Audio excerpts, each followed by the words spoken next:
Salut à tous. Pour suivre mes prochaines vidéos, vous pouvez vous abonner à ma chaîne et activer la cloche de notification. Merci pour votre soutien. Je vous souhaite une excellente écoute. Je m'appelle Amine, j'ai 28 ans et je suis le fils cadet d'une famille de 2 enfants. Mes parents, fortunés et influents, nous avaient offert une enfance dorée à mon frère aîné Adil et à moi. Nous vivions dans une grande maison, entourée de tout le confort imaginable. Mon frère Adil, de 3 ans mon aîné, avait été non seulement mon mentor, mais aussi mon meilleur ami. Ensemble, nous avions affronté les défis de la vie, chacun prenant des chemins différents, mais toujours se retrouvant. Pourtant, tout bascula. Adil était tombé gravement malade. Les meilleurs médecins s'étaient succédés, mais aucun n'avait pu le sauver. Sa mort avait laissé un vide immense dans ma vie et celle de nos parents. Ma mère, Amina, une femme d'une grande élégance et d'une force intérieure remarquable, n'avait jamais vraiment pu surmonter la perte d'Adil. Elle se refermait chaque jour un peu plus dans sa douleur. Quelques mois après le décès de mon frère, sa santé mentale avait commencé à décliner. Elle était partie, laissant mon père et moi seuls, désemparés. Mon père, Noureddin, autrefois un homme d'affaires redoutable et inflexible, s'était retrouvé brisé par ces tragédies successives. Il avait essayé de masquer sa peine derrière son travail, mais la perte de ses 2 êtres les plus chers l'avait emporté peu à peu. Finalement, son cœur avait lâché, me laissant orphelin. Je me retrouvais seul, héritier d'une fortune que je n'avais jamais vraiment désirée. Chaque pièce de la maison résonnait encore des rires et des souvenirs de ma famille. Et moi, à 28 ans, je devais trouver un sens à ma vie au milieu de ces ruines émotionnelles. Je décidai de tourner une nouvelle page de ma vie. La grande maison familiale remplie de souvenirs douloureux m'était devenue insupportable. Je pris la décision de m'installer loin de tout, dans un endroit où je pouvais trouver la paix et me reconstruire mentalement. Pendant des semaines, je parcourus Internet à la recherche du lieu idéal. J'avais finalement trouvé un terrain isolé, près d'un village de montagne, mais suffisamment éloigné pour m'offrir la solitude dont j'avais besoin. Ce lieu, avec ses paysages sauvages et son air pur, semblait être la promesse d'un nouveau départ. Avec l'héritage de ma famille, l'argent n'était pas un problème. Pour m'installer rapidement, j'achetai un mobil-home confortable, équipé de toute commodité nécessaire pour y vivre sereinement. En quelques jours seulement, le mobil-home était installé sur mon terrain, et je pouvais enfin commencer ma nouvelle vie. Une fois installé, je commençai à aménager mon terrain. Je plantai un petit potager, et achetai quelques animaux pour me fournir en produits frais. Les premiers jours furent éprouvants, car bien que je n'avais pas à m'inquiéter des finances, le travail physique et les nouvelles compétences à acquérir étaient un défi en soi. Mais chaque jour passé à travailler la terre, à planter les légumes et à soigner les animaux me rapportait un peu plus de la sérénité que je recherchais. Les jours passaient lentement, rythmés par les tâches quotidiennes et les saisons. Chaque lever du soleil sur les montagnes, chaque chant d'oiseaux, chaque brise fraîche me rappelait pourquoi j'avais choisi cet endroit. Peu à peu, la nature et la solitude avaient apaisé mon esprit tourmenté. J'avais commencé à trouver du réconfort dans la routine de la ferme, à apprécier les petits bonheurs simples de la vie. Une nuit, alors que je me détendais sur le porche de mon mobil-home, admirant le ciel étoilé, j'entendis un bruit léger venant du bord de la forêt. Surpris, je me levai et me dirigeai vers la source du bruit. C'est alors que je l'avais vue. Une jeune femme, d'une beauté envoûtante, se tenait là, à la lisière des arbres, baignée par la lumière de la lune. Elle s'approchait doucement, ses longs cheveux noirs ondulant au rythme de ses pas. Ses yeux, d'un noir profond, brillaient d'une lueur mystérieuse. Elle portait une robe blanche simple qui contrastait avec l'obscurité environnante. « Bonsoir, dit-elle d'une voix douce mais ferme. Je m'appelle Naïcha. J'ai entendu dire qu'un nouvel habitant s'était installé ici, et je voulais faire ta connaissance. » Sa présence avait quelque chose de magnétique et d'irréel. Intrigué et légèrement méfiant, je lui répondis. Bonsoir Naïcha, je m'appelle Amine. Que fais-tu ici à cette heure tardive? Elle esquissa un sourire énigmatique. Je préfère la nuit. Elle révèle des choses que le jour cache. Et toi, Amine, pourquoi as-tu choisi de vivre ici, loin de tout? Je lui racontai brièvement mon histoire, omettant les détails les plus douloureux. Naïcha écoutait attentivement, ses yeux ne quittant pas les miens. Il y avait quelque chose d'apaisant dans sa présence, bien que je ne puisse m'empêcher de ressentir une certaine inquiétude face à son comportement mystérieux. « Tu cherches la paix et la solitude, » dit-elle après un moment de silence. « C'est un noble objectif, mais parfois, la solitude peut nous révéler des choses que nous ne voulons pas voir. » Avant que je puisse répondre, elle ajouta « Je dois partir maintenant, mais je reviendrai. Il y a beaucoup de choses que tu dois encore découvrir, Amine. » Et avec ces mots, elle s'éloigna, disparaissant aussi soudainement qu'elle était apparue, me laissant seul avec mes pensées et une multitude de questions.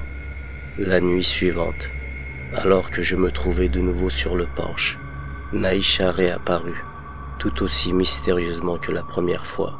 Elle semblait nerveuse, jetant des regards inquiets autour d'elle comme si elle craignait d'être suivie. Nous parlâmes brièvement, mais elle ne restait jamais longtemps. Parfois, elle fixait le vide d'un air absent. « Naïcha, tout va bien ?» demandai-je, remarquant son air préoccupé.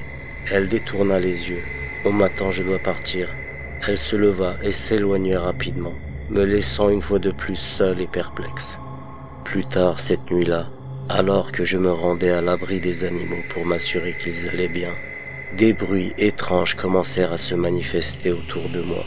À chaque fois que je tournais la tête vers la source d'un bruit, un autre bruit surgissait d'une direction différente. Mon cœur battait à tout rompre. Soudain, je vis la silhouette d'un homme dans l'obscurité, sifflant doucement. Saisissant une bûche à proximité, je m'avançai prudemment vers la silhouette. « Qui va là ?» demandai-je, la voix tremblante de tension. Mais avant que je puisse m'approcher davantage, la silhouette disparut dans la forêt sombre, me laissant seul avec mes doutes et mes peurs. La nuit suivante, après avoir vécu l'expérience troublante avec la silhouette mystérieuse, je restais sur le porche de mon mobil-home, scrutant les environs, mais il faisait trop sombre pour voir quoi que ce soit. Chaque ombre me paraissait suspecte, chaque bruit me mettait en alerte. Le silence de la nuit était oppressant, et je me sentais de plus en plus inquiet. Le soir suivant, après l'appel à la prière, Naïcha réapparut. Cette fois-ci, elle resta quelques heures avec moi. Sa présence, bien que toujours mystérieuse, commençait à me devenir familière. Elle revenait presque tous les soirs, et plus le temps passait, plus je me sentais envoûté par elle. Son aura envoûtante et ses yeux perçants ne faisaient qu'accentuer mon attirance. Cependant, quelque chose continuait à me déranger. Naïcha ne venait que la nuit. Un soir, alors que nous étions assis sous les étoiles, je ne pus m'empêcher de lui poser la question qui me taraudait. « Naïcha, pourquoi ne viens-tu jamais le jour? Pourquoi ne restes-tu jamais longtemps? Tu ne viens que entre la prière du soir et celle du matin. J'aimerais tellement te voir plus souvent, même pendant la journée. » Elle détourna les yeux, semblant chercher ses mots. « Je ne peux pas, Amine. Ma famille a besoin de moi le jour. » Sa réponse ne me satisfaisait pas. Il y avait quelque chose de plus, quelque chose qu'elle ne me disait pas. Les jours passèrent et mon désir de la voir en plein jour grandissait. Je décidai de lui en parler de nouveau. « Naïcha, s'il te plaît, j'insiste. J'aimerais vraiment te voir le jour. Il doit bien y avoir un moment où tu peux t'échapper. » Elle resta silencieuse un moment, son regard se perdant dans la nuit. Finalement, elle soupira. « Amine, tu ne comprends pas. Ma famille pourrait créer des problèmes. Ils ne savent pas que je viens te voir. Et s'ils l'apprenaient, ce serait dangereux. » Cette révélation me laissa perplexe et inquiet. Quel problème sa famille pouvait-elle bien causer? Et pourquoi venait-elle alors, malgré les risques? Naïcha était entourée de mystères, et chaque réponse ne faisait que soulever de nouvelles questions. Le soir suivant, après l'appel à la prière, j'avais dressé une table sur le porche de mon mobil-home. J'avais préparé un repas simple mais délicieux, espérant passer un moment agréable avec Naïcha. Je l'attendais avec impatience, scrutant l'obscurité pour apercevoir sa silhouette familière. Alors que je me tenais sur le porche, un bruit soudain venant de l'intérieur de la maison me fit sursauter. Mon cœur s'emballa de panique. Les portes étaient pourtant fermées. Sans hésiter, je me précipitai à l'intérieur. À ma grande surprise, Naïcha était là, au milieu de la pièce, visiblement inquiète. « Naïcha, que fais-tu à l'intérieur ? Tu m'as fait peur, demandai-je, le souffle court. Elle baissa les yeux, visiblement embarrassée. « Je suis désolé, Amine. Je ne voulais pas te faire peur. J'ai vu que la porte était ouverte et je suis entré. Je suis désolé. » Quelque chose en elle me troublait profondément. Elle avait en elle une qualité indescriptible qui était à la fois repoussante et étrangement attirante. Je n'arrivais pas à identifier ce que c'était, mais cela me mettait mal à l'aise. Nous nous installâmes pour dîner.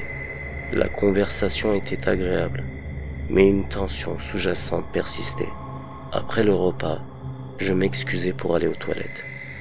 Quand je revins, Naïcha n'était plus là. Je la cherchais partout dans le mobil-home, mais elle avait disparu. C'était comme si elle s'était évaporée dans l'air, me laissant seul avec mes pensées troublées et une multitude de questions sans réponse. Les jours passaient, et je n'avais plus de nouvelles de Naïcha. L'inquiétude me rongeait. Où était-elle? Que lui était-il arrivé? Ne pouvant plus supporter l'incertitude, je pris la décision de me rendre au village pour la chercher. En arrivant au village, je me sentis immédiatement un étranger. Les regards curieux des habitants me suivaient alors que je parcourais les petites rues étroites. Finalement, je tombai sur un vieux monsieur assis sur un banc, son visage marqué par les années et la sagesse. Je pris mon courage à deux mains. J'allais lui demander, avec une certaine gêne, s'il connaissait une fille qui s'appelait Naïcha. La vie dans les villages étant plus pudique, je savais que ma question allait paraître indiscrète. Tout le monde devait se connaître ici. Poser une telle question pouvait éveiller des soupçons et des questions sur mes intentions. « Excusez-moi, tonton, dis-je, tâchant de paraître respectueux. Je cherche une fille qui s'appelle Naïcha. Je n'ai pas eu de ses nouvelles depuis quelques jours et je m'inquiète pour elle. Est-ce que vous la connaissez? Elle vit dans ce village. » À l'évocation du nom de Naïcha, le vieux monsieur changea de couleur, une expression d'inquiétude envahissant ses traits. Il fit une invocation à voix basse, murmurant des mots que je ne pouvais comprendre. « Fiston, dit-il d'une voix grave, sais-tu vraiment de quoi tu parles? Tu viens d'où » Je lui expliquai que je vivais dans un mobil-home à la lisière de la forêt. Le vieux monsieur me regarda longuement, comme s'il cherchait à évaluer la véracité de mes paroles. « Renonce à cet amour, dit-il finalement, d'une voix empreinte de gravité. Tu ne sais pas à quoi tu as affaire. » Avant que je ne puisse répondre ou poser davantage de questions, le vieux monsieur se leva brusquement et s'éloigna sans un mot de plus, me laissant seul et profondément troublé par sa réaction. Je restai là, assis sur le banc, déconcerté par ce qu'il venait de me dire. Qu'avait-il voulu dire par renoncer à cet amour? Qu'est-ce que Naïcha était réellement? Mes pensées tourbillonnaient, l'inquiétude se mêlant à la confusion. Le mystère autour de Naïcha semblait s'épaissir de plus en plus, et je sentais que je n'étais qu'au début de mes découvertes, déterminé à en savoir plus. Je passais l'après-midi à frapper aux portes des villageois. À chaque fois que j'évoquais le nom de Naïcha, les visages se fermaient et les portes se claquaient devant moi. La peur et l'hostilité étaient palpables.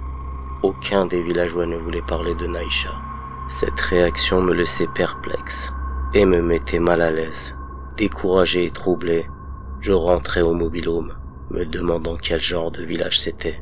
Les réactions des villageois ne faisaient qu'approfondir le mystère autour de Naïcha. Qu'avait-elle fait pour susciter une telle peur et un tel rejet? Cette nuit-là, alors que je lisais un livre sur le porche, j'entendis des bruits étranges venant des rochers à l'opposé de la lisière de la forêt. Je levai les yeux, scrutant l'obscurité. Soudain, une voix grave et résonnante se fit entendre. « C'est moi que tu cherches ?» Une silhouette humanoïde sombre se détachait des ténèbres. Habillé en noir, je ne pouvais distinguer aucun trait de son visage. Mon cœur s'emballa et la peur m'envahit. Je me levai précipitamment, m'écartant de cette chose. Bismillahirrahmanirrahim, miséricordieux, murmurai-je, espérant trouver du courage dans cette invocation. La terreur me saisissait, j'étais seul, et même si je criais, personne ne m'entendrait de si loin. La silhouette avança d'un pas. Tu vas laisser Naïcha, ne la cherche plus, elle ne reviendra plus ici. La silhouette éclata d'un rire effroyable. Tu crois qu'elle est humaine comme toi? Elle est une des nôtres. Elle t'a vu et est tombée amoureuse de toi pour une raison qui nous est inconnue. Mais je l'ai appris, je l'ai ramenée dans notre monde, et je l'ai punie. Je lui ai interdit de revenir ici. Je restais figé. Les mots de la silhouette résonnaient dans mon esprit. Naïcha, pas humaine. La silhouette s'approcha encore, sa présence menaçante. Ne me force pas à revenir ici. La prochaine fois que je viens, je prendrai ta vie. Et avec ces mots, la silhouette disparut, se fondant dans l'obscurité, me laissant seul avec une terreur glaciale et un cœur lourd de questions et de peur. Je restais là, immobile, n'en croyant pas mes yeux. Le choc de ce que je venais de vivre me laissait pétrifié. Je sentais ma peau glacée de peur, et mes pensées tourbillonnaient dans un chaos insupportable. Incapable de rester là plus longtemps, je me précipitai à l'intérieur du mobil-home, me dirigeant vers la salle de bain. Je laissai l'eau froide couler et me laver le visage à plusieurs reprises, espérant que cela m'aiderait à reprendre mes esprits. Le contact de l'eau glacée sur ma peau me ramena peu à peu à la réalité, mais la confusion et la terreur persistaient. Une djinia, murmurai-je à mon reflet dans le miroir. Malgré les nombreuses nuits passées avec Naïcha, je n'avais jamais soupçonné sa vraie nature. Comment avais-je pu être si aveugle? Chaque instant partagé avec elle me revenait en mémoire, teinté d'un étrange sentiment de trahison et d'émerveillement. Je me laissais glisser au sol, le dos contre le mur, tentant de mettre de l'ordre dans mes esprits. Avais-je rêvé tout cela? Était-ce une hallucination? Un produit de mon esprit fatigué? Mais la peur était trop réelle. Les mots de la silhouette trop vivants pour être un simple rêve. Ma vie avait basculé le jour où j'avais perdu ma famille. Depuis, j'avais cherché à fuir, à trouver la paix et à me reconstruire. Et voilà que, maintenant, ma vie allait changer de nouveau. Tombé amoureux d'une créature surnaturelle, j'étais plongé dans un monde dont je ne connaissais rien. Les questions se bousculaient dans ma tête. Que devais-je faire maintenant? Devais-je écouter l'avertissement de la silhouette et abandonner Naïcha? Mais comment pouvais-je simplement renoncer à elle, après tout ce que nous avions partagé? Je pris une profonde inspiration, tentant de calmer mon esprit en ébullition. Une chose était claire, ma quête de solitude et de paix venait de prendre une tournure inattendue. J'étais à un croisement, un moment décisif de ma vie. Devais-je affronter cet inconnu pour Naïcha ou m'éloigner pour protéger ma propre vie? Pour l'instant, je n'avais pas de réponse. Mais une chose était sûre, rien ne serait plus jamais pareil. Alors que j'étais assis, absorbé par mes pensées, un bruit soudain venant de l'endroit où se trouvaient les animaux attira mon attention. Mon cœur se serra. L'hésitation me ploua un instant sur place, mais la crainte pour mes animaux me poussa à sortir. En approchant de l'enclos, l'odeur du sang me frappa d'abord. Puis, la vue macabre des animaux morts, leur tête arrachée me laissa pétrifié. Les murs étaient couverts de motifs de sang, des symboles incompréhensibles et terrifiants. Sous le choc, je courus à l'intérieur du mobil-home, fermant frénétiquement toutes les fenêtres et les portes. Tremblant, je me réfugiai dans ma chambre à coucher et me mis à prier. Les larmes coulaient sans cesse. Je réalisais avec horreur que le djinn venu pour Naïcha était responsable de cette atrocité. L'angoisse m'empêcha de fermer les yeux jusqu'à l'appel à la prière du matin.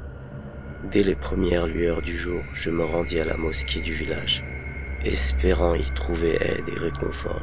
À la mosquée, je rencontrai l'imam et lui racontai tout. Mon amour pour Naïcha, les avertissements du djinn et les massacres des animaux.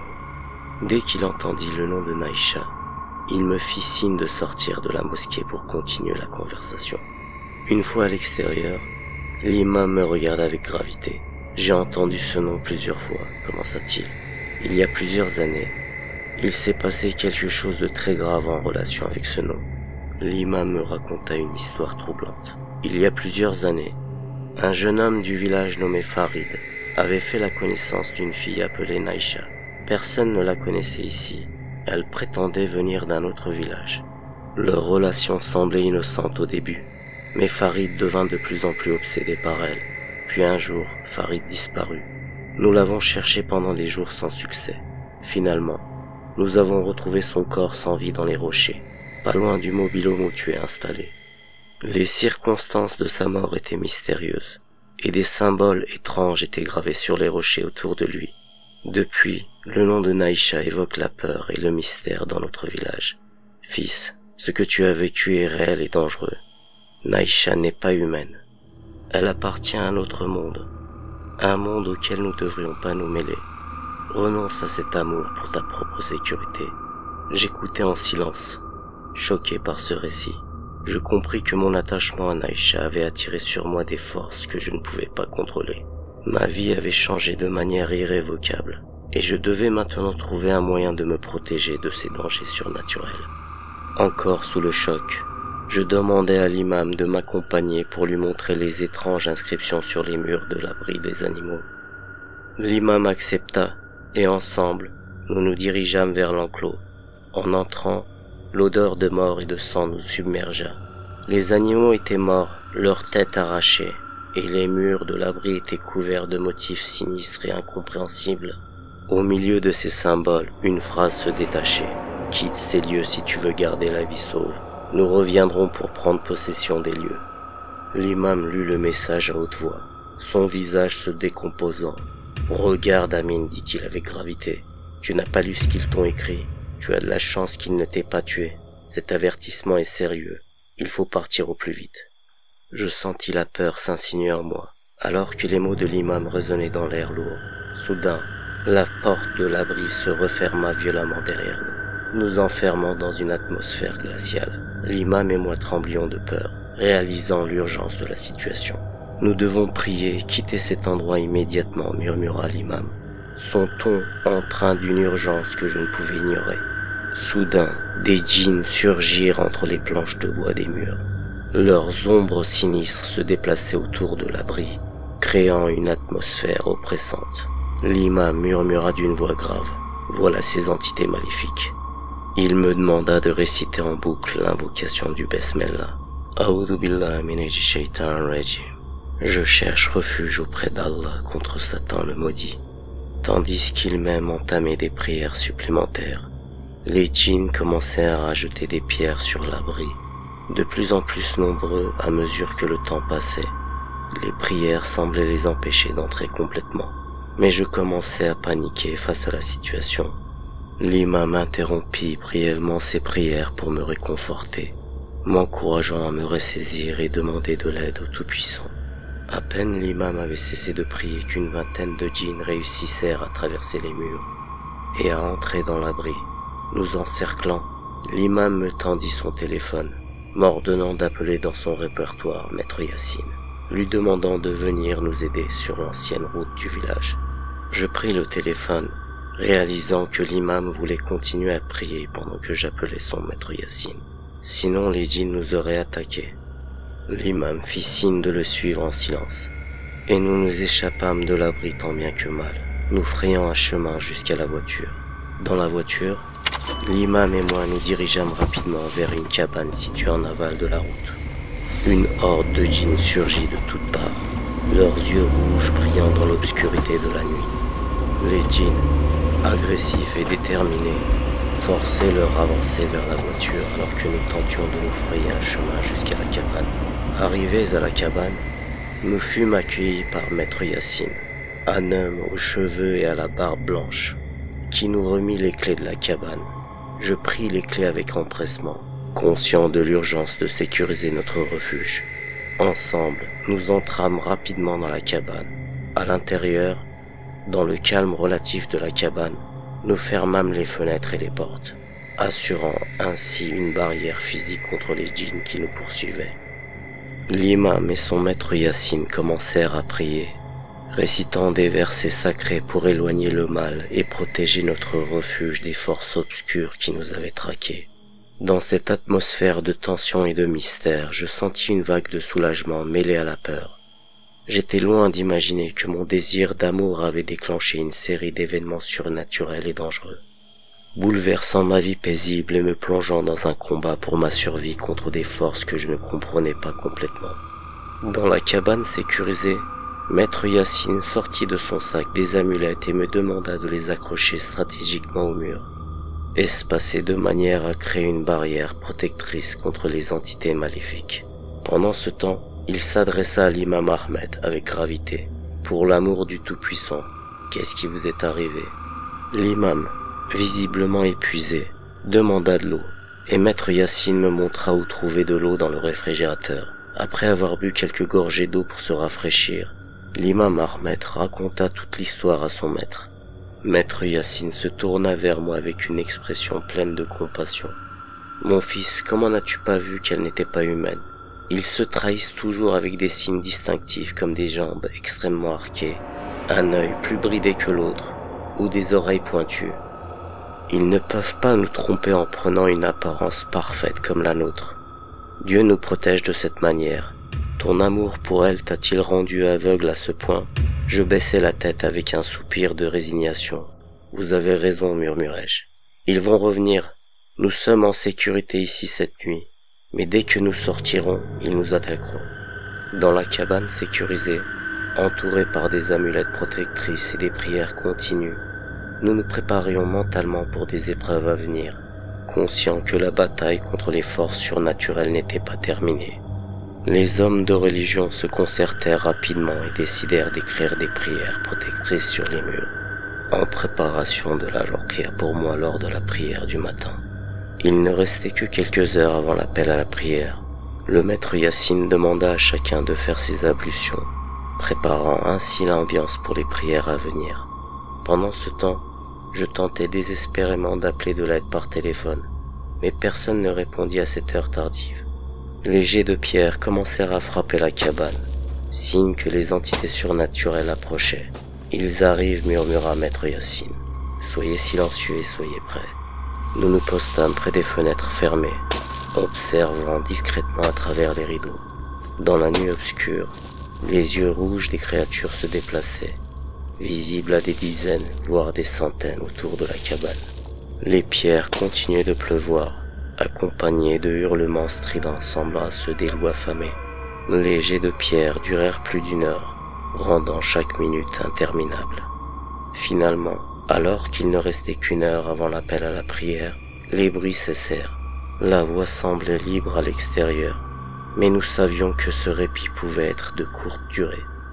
Maître Yacine nous demanda de rester sur nos gardes, prévenant qu'il pourrait s'agir d'une ruse. Les créatures maléfiques commencèrent à jeter des torches vers la cabane pour y mettre feu. À l'intérieur, nous suffoquions, alors que les flammes se propageaient rapidement. Maître Yacine nous poussa un par la fenêtre, lui-même sortant en dernier alors que la porte prenait feu. Il continua ses prières pour assurer un passage sûr à travers les créatures maléfiques. Une fois dans la voiture, il prit le volant et conduisit en direction opposée du village. Nous tentâmes de trouver refuge dans un autre village. Nous frappions les portes en vain. Personne n'ouvrait les portes. Finalement, un vieil homme ouvrit après avoir vu notre détresse. Nous entrâmes précipitamment alors que les créatures maléfiques nous acculaient. Il ne restait que 15 minutes avant l'appel à la prière quand les créatures enfoncèrent la porte, se jetant sur le vieil homme. Maître Yacine le dégagea en priant, mais une dizaine d'entre elles étaient déjà à l'intérieur. À l'appel à la prière, elles poussèrent des cris et s'enfuirent. Les 2 hommes de religion pratiquèrent la ruqya pour me libérer de toute malédiction, me donnèrent des amulettes de protection contenant des versets du Coran. Ils me conseillèrent de quitter mon refuge et de retourner en ville pour recommencer ma vie et de fonder une famille. Je les remerciai chaleureusement, pris le volant de ma voiture et partis vers une nouvelle vie. Voilà, l'histoire est terminée. Merci de l'avoir écoutée. J'espère qu'elle vous a plu. Désolé pour ma voix grave, j'ai attrapé froid. Je compte sur votre soutien. N'oubliez pas de vous abonner à ma chaîne et d'activer la cloche de notification. Prenez soin de vous. Portez-vous bien.